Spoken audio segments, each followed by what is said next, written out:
Yeah, one of the things for me growing up was it was called White Lightning. It was like Hmm. the strongest cider that you could possibly get for the Really? price. It was, oh my god, it was like paint stripper. Yeah. You're talking, I mean, it was about. I'm trying to think. At that time, it was about say the equivalent of $2.50 for a 2 liter bottle. So yeah, me and my buddies at that time, it was like oh, and there was a spirits. It was called Mad Dog 2020. Oh yes, know all about MD 2020. Yeah, and a bottle of Thunderbirds. So Ooh, oh wow, so taking yeah, me I was like back. Oh 14, 15 years old, and yeah, yeah, we and I looked about 17 yeah. then, so I could just pass for 18. I was just at that on that border. Mm-hmm. So I'd go into my local convenience store and a bottle of White Lightning and a bottle of Mad Dog 2020, please. And Oh wow. we got fucking shit faced. Oh yeah, yeah. Well, my man, here in my area, we you say white lightning, we actually it's kind of common to have the actual real white lightning here.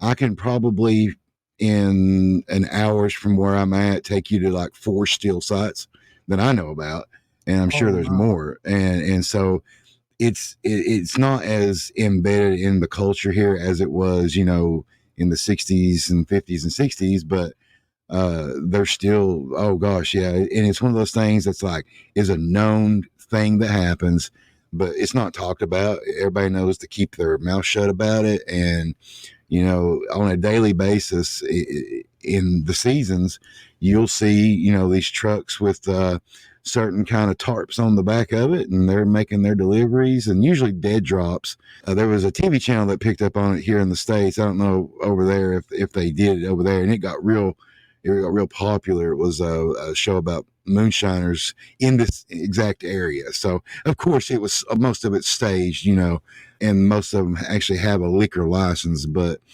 they gave that portrayal that these were actual moonshiners and doing this and that. And so up in the Smoky Mountains, they have a distillery, Old Smoky, and that's one of the things they'll make is flavored moonshines. Yeah, it's still a real popular place. You can go and get samples, and it became sort of hip again. But yeah, it very, very prevalent here. But growing up, I was always told you better watch out for that wild lining because some of that shit will make you blind.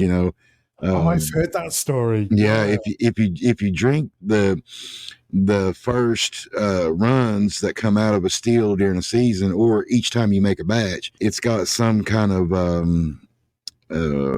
something to it that can really mess your stomach, and it can mess your eye. It could take you out of the world real easy. So, when you're up in the mountains, you need to make sure that first run you just toss it out. Okay. Yeah. Oh, but growing up, like you're saying, in that 14, 13, 14, knowing that the guy 2 houses down has a still site up in the woods, you go up there and take you whatever bottle that you could get at your house, and you fill that thing full, and that was your introduction to grain alcohol right there, and it'd get you flat fucked up out of this world, because I mean you're looking at something that's like between 100 and 120 proof, because it's not cut with water, it's just the straight grain liquor. Yeah, that was my experience growing up. I mean, that stuff, thinking back now, like how much it burnt just going down. No flavor, it was all burned. But then you had to be tough in front of your friends, like, oh, that didn't burn at all. That was so smooth.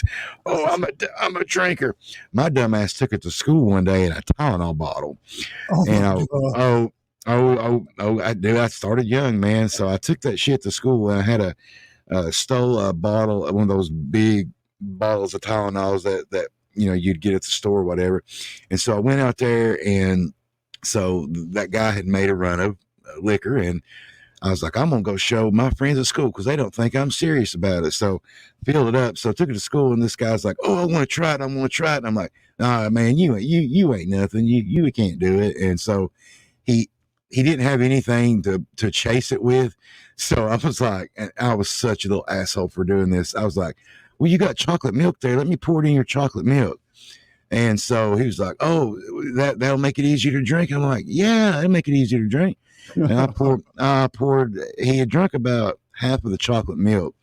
And so I put, I filled it about 3/4 of the way up and shook it up, because it was those chocolate milks that come in those little paper carton things that you had to. Oh yes, I know the ones. And so I pinched it back closed and shook it up, and I'm like, there you go, boy, down the hatch. His name was Aaron.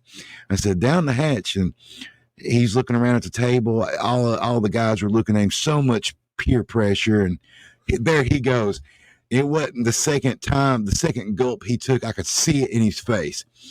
And so I think a few more gulps went out, and then he just lost it all over the table. So, oh my God. Right. So he upchucks on the table, right? Well, the dumbass knocked my Tylenol bottle over while he was doing his little throw up dance he was doing. He was like, oh, blah, blah, and he knocks my bottle over.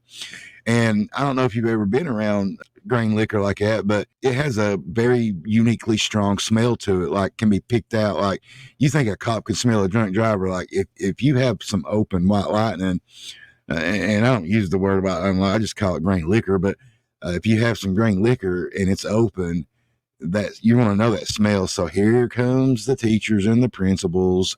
Oh, he got sick. And that fucking guy threw me under the bus. He was like, he did it. He brought it. He put it in my milk and didn't tell me about it.